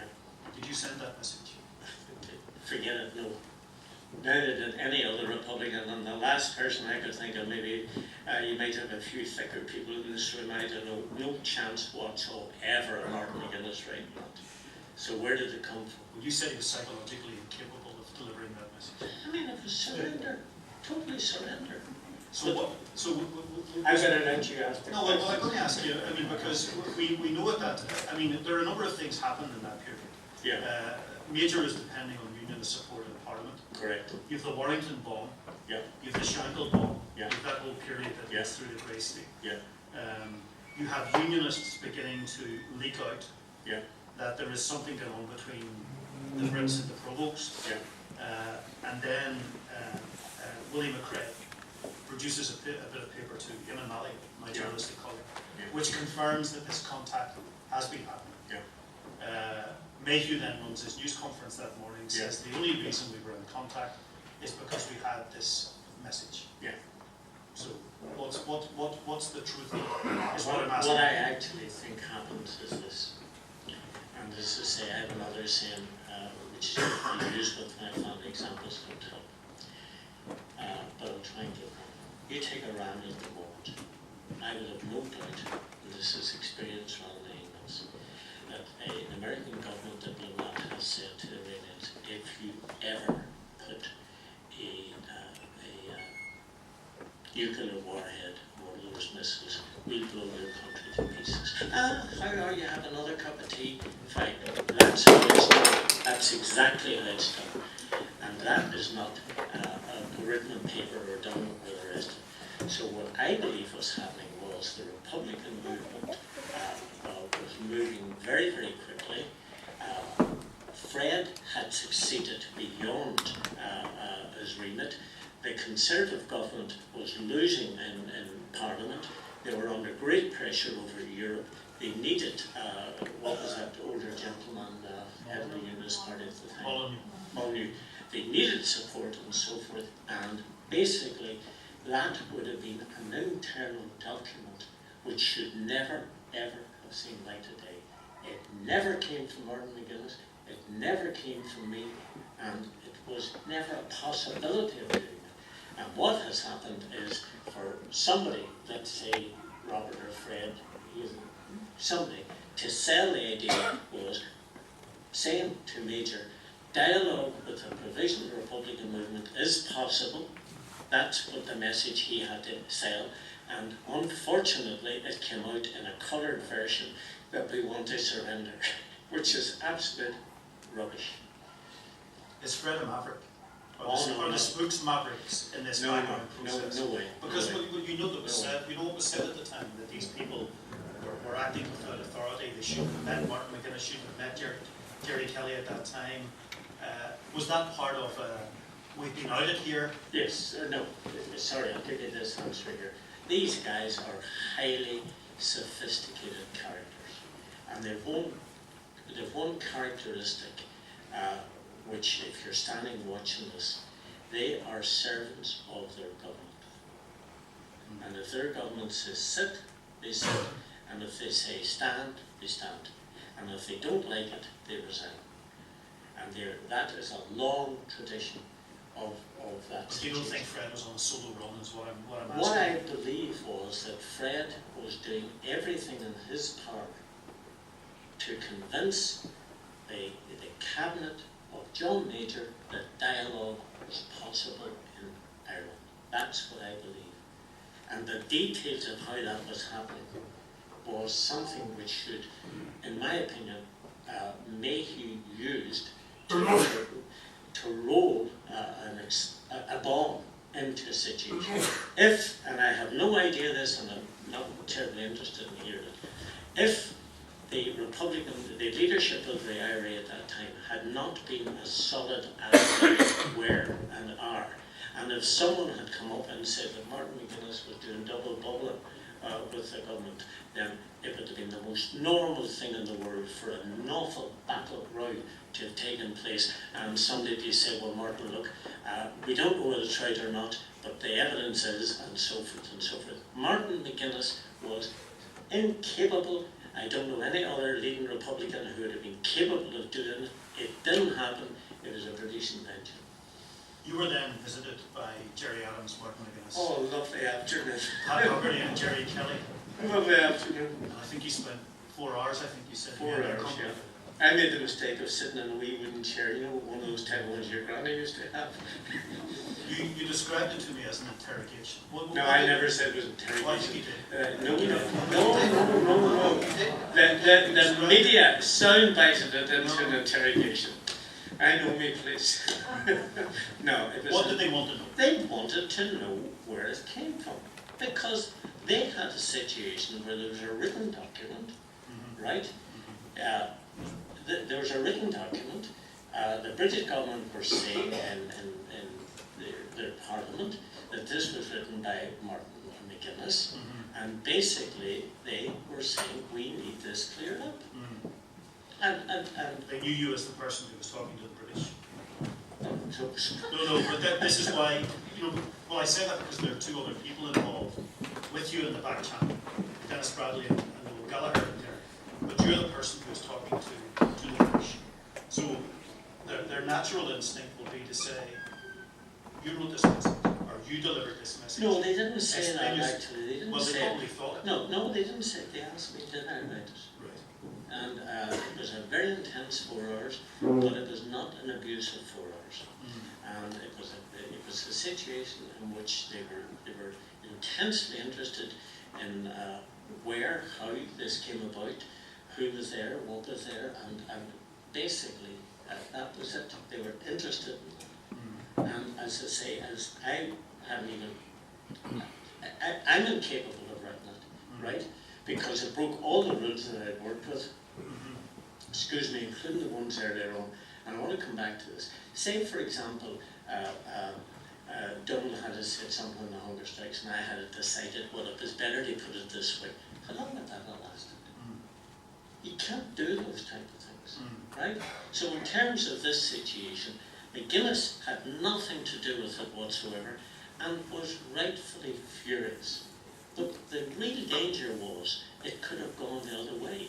That could have ended the peace process because of internal factions.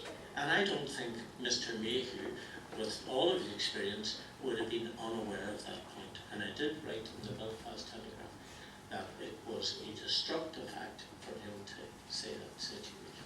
Deliberately destructive, do you think? Or you're certainly suggesting? British never do anything deliberately.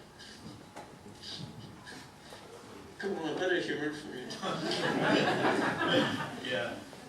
I suppose, one of the reasons, and I'm asking you about that message in 93, you did send a message to the British in 93 that wasn't cleared by the Republican leadership. You apologised for the Warrington bomb. Why did you feel it was necessary for you to do that at that time? Two reasons. The first Is that not stepping over the line? Yes, it was. Two reasons for that. I was, like everybody else, quite devastated when that Warrington bomb went off. I felt, with the best will in the world, that there was incompetence on the part of whoever planted it, whoever that may be, and I also was very angry that that Warrington bomb could have blocked the possibility of moving forward, because that day I was in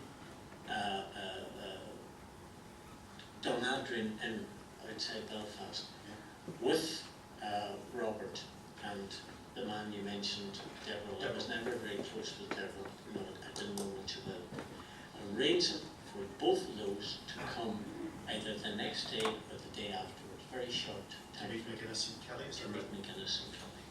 And I felt that there was real danger.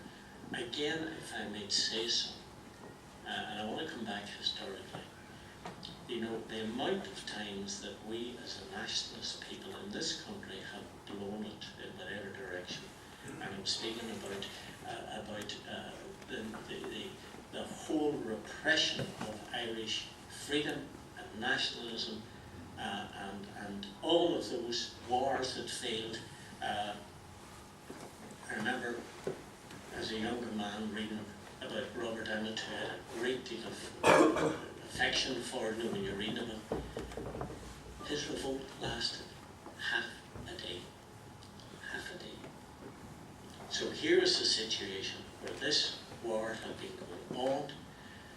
The way it, as I saw it could end was by dialogue, and dialogue is your point of view, and my point of view, and an agreement. And therefore I was quite angry at the Warrington bomb, but I also knew it would be used by opponents of the peace process to kill the peace process. So you sent a message? I said, this is not the way we operate, not the way we work. I can't remember what I said. You said it was from the Republican leadership? No, I didn't say that way at all. Whatever said, if you get the message, you'll find out it was a message coming from my heart to what the situation was, to stop the people within that segment saying, hey, forget it. And I want to just bring you to the next bit. Robert contacted me and he said, I'm not coming. And I says, Robert, this is to the meeting with McGuinness and Kelly. Yeah. I says, you have two leading Republicans in Derry at this moment of time. This has gone on for a lifetime, and then add 300-400 years to it. And I says, Robert, if you do not come, please don't ever contact me again. And he says, that is not fair of you to say that. I said, I'll tell you how fair it is. I have lived through this, and we've lived through the type of situation, again, the historical situation. I says, Robert, you're a nice man. If you do not come, please don't contact me. And he said to me, look, I can't come. I won't get authority to come. And I said, that's your business. That's your government's business. You make the decision. Kelly and McGuinness are here. It's organised, and he said, I'll ring you back. So he rang back, and the historical assistant got one, and he said, look, I cannot come, but if you give me a bit of space, maybe in a week's tour of the rest of it. I says, Robert, I've had it. I really have had it. So you make your mind up. Either you come or I'm out. And he rang back about half an hour after that. Somewhere it said he rang back 2 or 3 minutes. It wasn't 2 or 3 minutes. The whole thing went on for two hours. And he said, I'm coming. I will come, but Deborah is not coming. And that was the split that they came. I thought at that time that Deborah and he's dead, killed in that crash. That Robert was the guy trying to do something, and Deborah was the guy down the middle. No authority not coming. I'm just going to ask one more question, and we'll open up the floor, and then we can come back to a few others. In whose interest do you think it was in 1993 that the story of that back channel years? Who gave William McRae the piece of paper? Well, could I say this to you? I asked point blank, just like I did with the senior Republican, and I said, did you do it? And he said he didn't do it. Smart guess. Soundbite. And I says, well, I cannot see it being in the British interests, right? And it certainly would have been in the Republican interest for that story to emerge at that stage. Could I put it this way? I think you, as a journalist, are more capable of answering that than me. I can really put my hand on a Bible and say, I do not know. What it does do is it gives me an opportunity is to say why this situation. There's a very important interest in this. When this first started, I said to me, who was chief of staff at the time, I said, I'll do this, these are the conditions.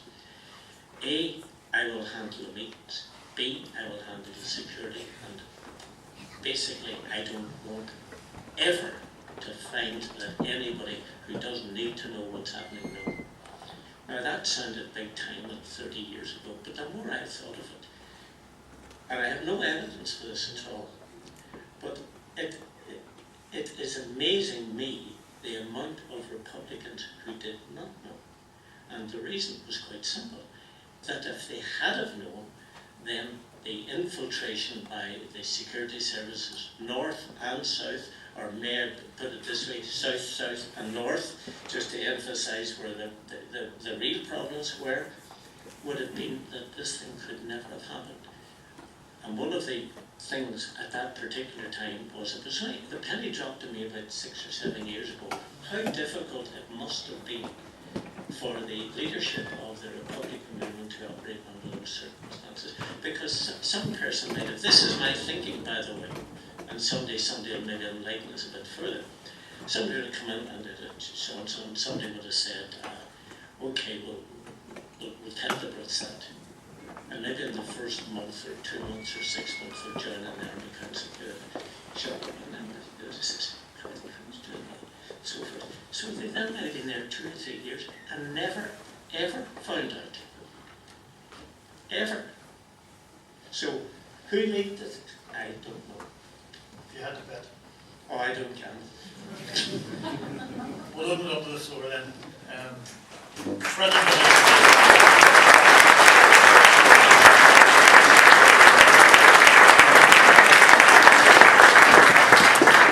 Thank you very much. I just want to add one thing before we go. I will answer any question I can truthfully, and I mean it. I'm not here to bullshit or tell lies or to glorify me. The second thing will be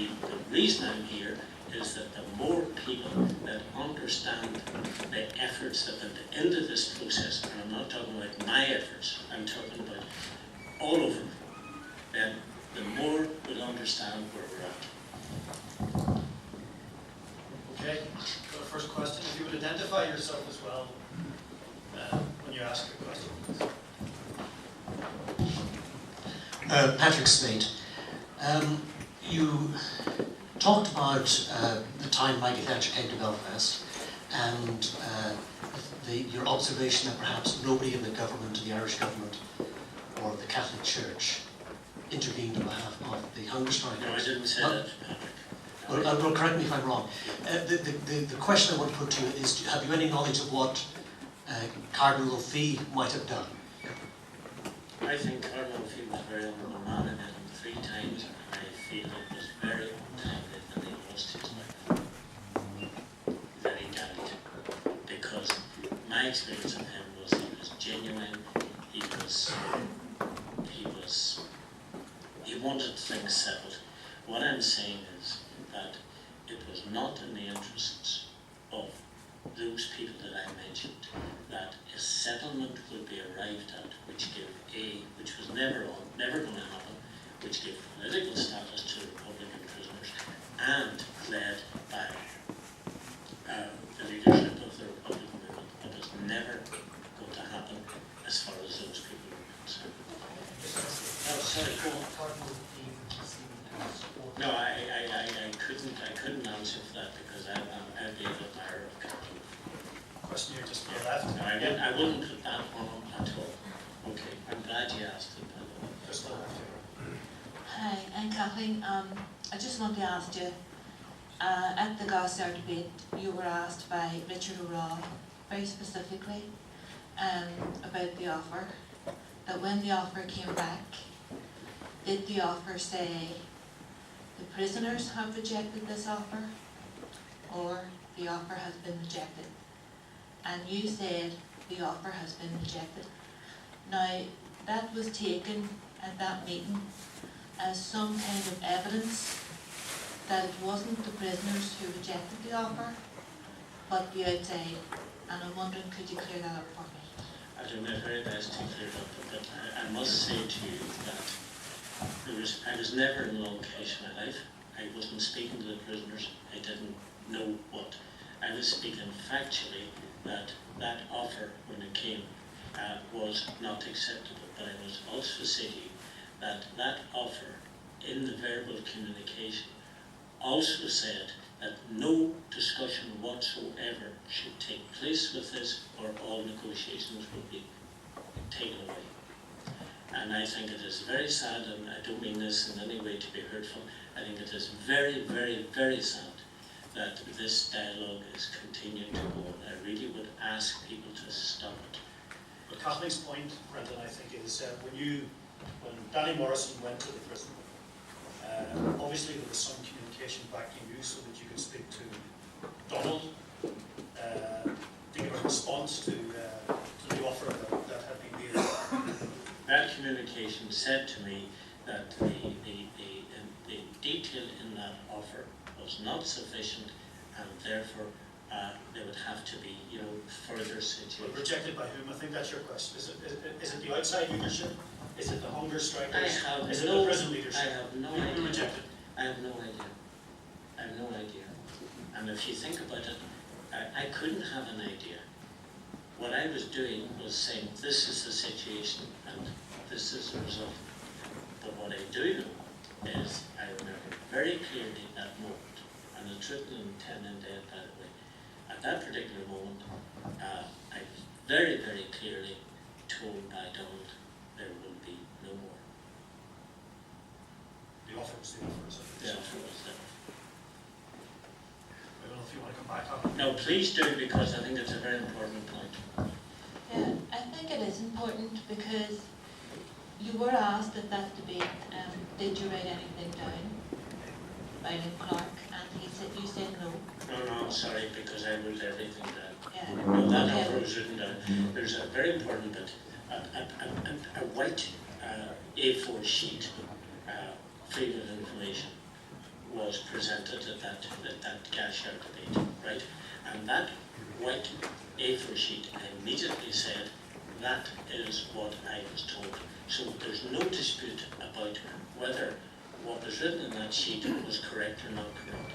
No dispute whatsoever. The difficulty arose is that that was not available like that. Is it significant that the words "the prisoners," is that significant? Sorry. And the rejection of the offer, is that significant? Now, be a bit clear. Does the leaving out of the words "the prisoners," because everything is very precise about this, Right. does the leaving out of the words "the prisoners" have rejected the offer, rather than coming back and saying the offer has been rejected? Is that significant, and is it evidence, in your view, that it was the prisoners, or it was the outside rather than the prisoners who rejected it? Because it is important, because... No, I understand the importance of it, but I think that we're looking at a long time has passed, and the inference or the innuendo in terms of that, I would have to say, in total openness to you, that my memory of it was, here is this offer, and the message come back which said, this is not enough. If you're telling me someone had written, it's rejected by the outside leadership of the prisoners, I don't know. I was not privy to that situation. But what I do know is that that offer was conditional on an acceptance before anything was made public. And I think maybe, I'm not even going to guess, I was going to say maybe that the real problem was that the lack of trust was not there. Plus the fact that we're dealing through me, which was absolutely crazy at such a crucial situation. You happy enough, Kathleen, or do you want to come back? I would like to be more helpful to you, but I will answer you and anyone else in this room as honestly as I can. There's no point otherwise. We're all in this together, no matter which point we're taking it from, as I see it.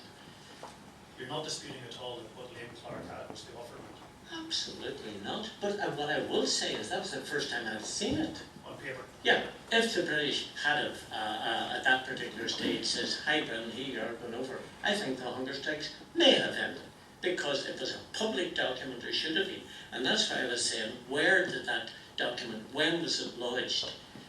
And the other surprise I got was that they were constantly implying to me that they had to get this past Thatcher in a divisive way. You follow? And the difficulty was that the British wanted to solve it in some sort of subterfuge way. That's the point I'm making. And as I say, I've spoken to Richard O'Rourke. I think he's quite genuine in his antagonism and in his hurt and so forth. But I said to Richard O'Rourke, and you can check it with me, look, this is not the way we should be going on. I don't know what else is involved in this, but that offer was conditional on it being accepted, and certainly in my mind, and I'm assuming in Republicans' mind at this time, are we walking into another first hunger strike situation? I do not know the answer to that. I don't know what happened in terms of it. I just don't know. And in terms of what happened within the prisoner, who it happened with, not a clue. And I'm sorry I can't be more specific than I'm being. You all right, Kathleen? Yeah. Another question?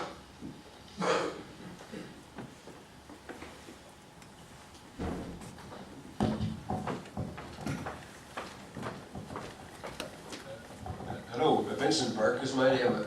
Just to go back to the Bloody Sunday massacre, you mentioned that you got answers from Republican leadership about the guns.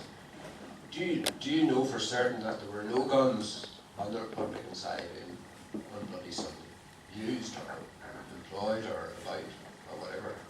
What was your first name again? Vincent. Vincent. Could I say to you, that is a type of utterly unanswerable question, but I will answer it like this. At a later moment, a month later, when the British government found it necessary not to have another Bloody Sunday in its hands, I know for an absolute certainty that all heavier weapons, that is rifles, were removed from the Derry area. In terms of Bloody Sunday, I was given a guarantee at that time that that was the situation. And whatever one thinks about Republican movement, either the official IRA, the provisional, Sinn Féin, the continuity or the real, the one thing that my experience has been is that generally speaking, no, not generally, more than generally, they say what they mean. So I would have no reason to believe the guns were not removed. No. Anyone else? My name's Sean. You said that you hadn't a clue about MI6 when you first met them. When did the penny drop? I'm asking you, when did you exactly become aware of your position? Was it a short period? Oh, I think I'm absolutely guessing here. I think it might have been a year, might have been 2 years. And it was naivety on my part. But maybe the more interesting question should be, what part were these security people playing? Why them? Why not a member of Parliament? Why not the Assistant Deputy Minister of Foreign Affairs like Ed Miliband is in Afghanistan at the moment? And I think maybe this is a very, very important point, if I can make it. I'm not asking you to agree with this point, I'm just asking you to hear it. Sorry. Could you just say, you must have thought, why you? And were you the only person in a similar position? To the best of my knowledge, yes, but if somebody says to me that man's in the front row, I would say, one thing I've learned, there's no such thing as definitive, absolute truth, or right or wrong. I've discovered over the years that, 10 years, 20 years later, somebody comes in and says, well, that's not quite what happened, this is the reason. I want to come back to say this to you. The reason why governments with the power of the British government, the French government, the CIA in America, the reason they use these people is quite simple. Parliaments change. People get elected, people move on. And it is essential, if you've got core government policies, it's essential that you have a group of people who actually produce to that core